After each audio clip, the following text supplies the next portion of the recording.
Highway 1 is a beautiful drive, and we stopped at a few places along the way.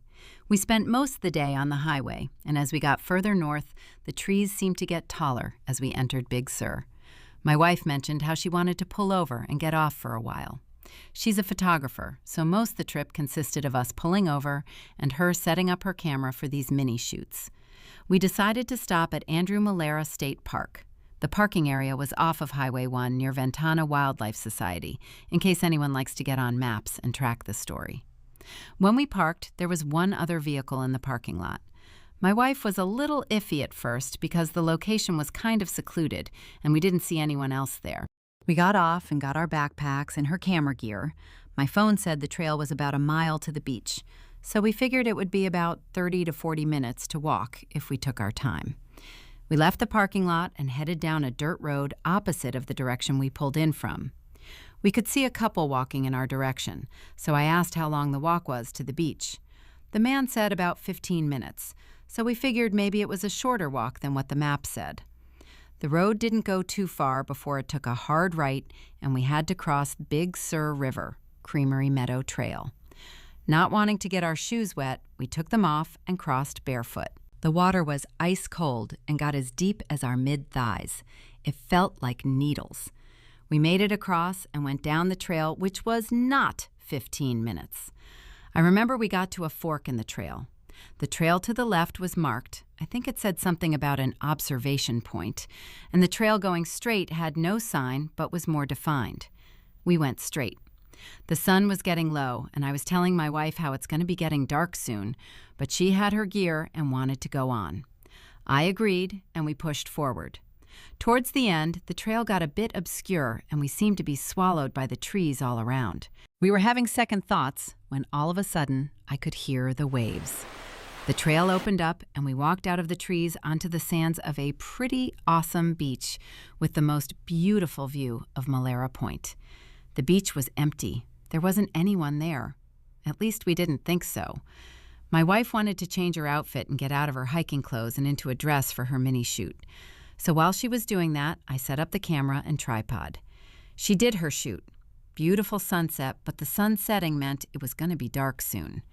After getting all our stuff put up and packed, we turned towards the trail, and there was a man walking towards the trees too. He didn't look at us. He was just quiet, and I can remember him wearing some beige shorts and a light-colored shirt with one of those floppy hiking hats with the brim that goes all the way around. We were a bit spooked at first, but I told my wife that at least we weren't alone. The man walked ahead of us and at a faster pace. The sun was going down fast, so I pull my flashlight from the side pocket of my backpack and I drop it. I'm a dumbass. The bottom part that holds the batteries broke off and wouldn't stay closed anymore. My luck. I pulled out my phone and turned on the flashlight. It was definitely not going to work, but we kept walking. At least we could see where we were stepping.